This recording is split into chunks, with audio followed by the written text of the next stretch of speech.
This is part 3 of our discussion on the hate you give. The purpose for this afternoon session is to help us to understand the legal response to an officer-involved shooting and to understand community responses. Our panelists will be asked to think about and to discuss the following: an explanation of the constitutional guarantees of due process and equal protection, factors considered in deciding whether to prosecute a law enforcement officer, what is a grand jury process, are there protections offered to witnesses who testify before the grand jury or at trial, what role does race play in the justice system, what are the consequences of police misconduct, is racial profiling illegal? And if so, is that a civil action or is it a criminal action? Please hold your questions until the end of the panel discussion. As you've already heard, you have a little card in your seats. You should write your questions on that card and get the attention of one of the social justice advocates. They're standing in the back of the room, and they'll wave, so you should get their attention to hand your questions to them. Your questions will be reviewed in the time allotted for the question and answer session and given to our moderator, who will present them to the panelists for their responses.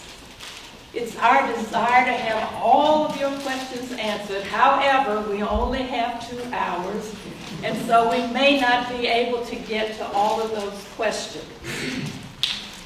I have to make a shout out to some people here who are not members of Friendship and I know are attending for the first time. Many of you know that I'm a member of Alpha Kappa Alpha Sorority Incorporated, so some of my sorority members are here for the first time. And I'm also a member of the Black Butterflies Book Club, and my book club is here for the first time. We will be discussing what we hear here today and the book after this session finishes, so thank you all for attending. Now, it is my great pleasure to introduce our moderator for the afternoon. Carla Archie's bio is in your program.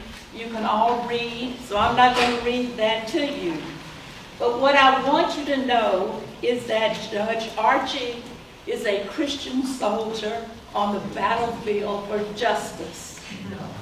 She is a recent recipient of the Julius L. Chambers Diversity Award, which recognizes outstanding contributions to diversity and equal opportunity in our community. She is also a candidate for the Master of Judicial Studies degree from Duke University. With all of that, she finds time to sing in the Friendship Missionary Baptist Choir Church. I don't know, it's church choir, so I don't know how she does that. But I present to you our moderator, Carla Archie.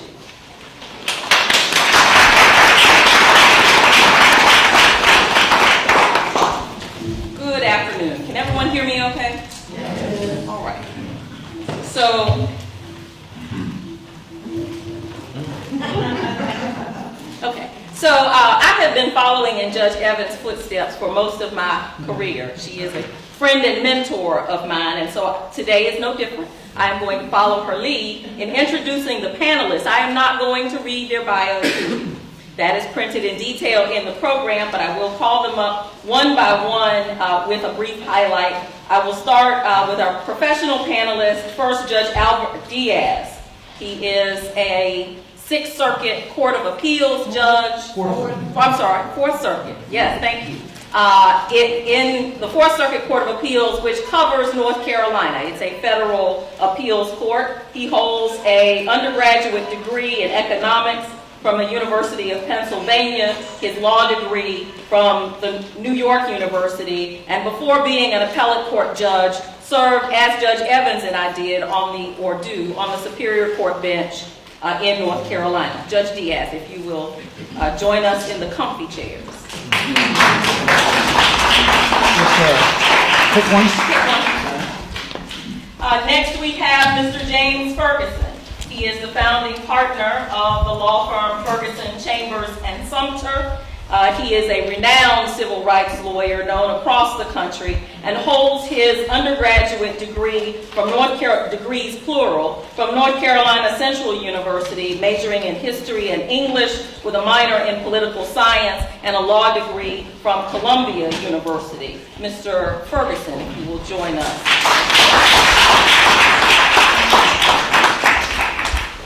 Next, Mr. Henderson Hill. Mr. Hill was formerly with the Chambers Law Firm with Mr. Ferguson, moved on from there to several other roles, and most recently the Director of Redress, a collaborative initiative to unwind mass incarceration in North Carolina. He is also the former federal defender for the Western District of North Carolina and holds his undergraduate degree from Lehman College and his Juris Doctorate from Harvard Law School.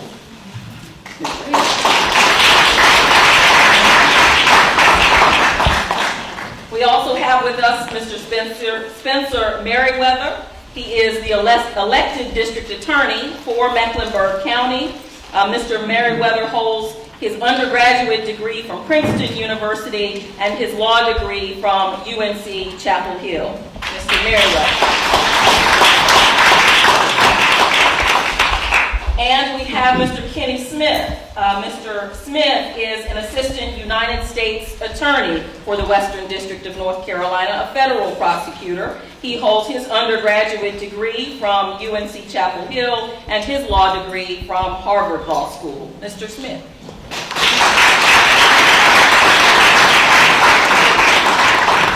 And we are doing something different today. We are inviting to join us in this conversation some young people, and we're very glad to have them and their perspective as part of this conversation. Ms. Kendi DeVoe is a high school senior at Marvin Ridge High School in Waxhaw, North Carolina. If you will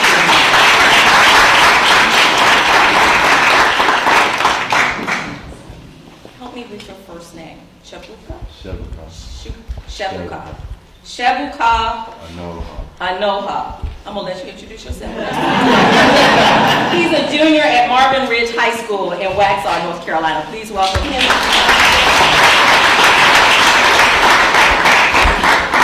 Mr. Drayshawn McFadden is a 2018 graduate from UNC Greensboro and currently employed at the Mecklenburg County Courthouse as a deputy clerk in the Domestic Violence Division.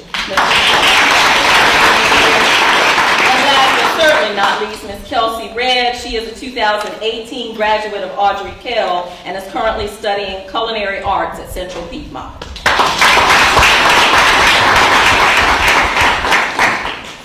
So before we get started, I do want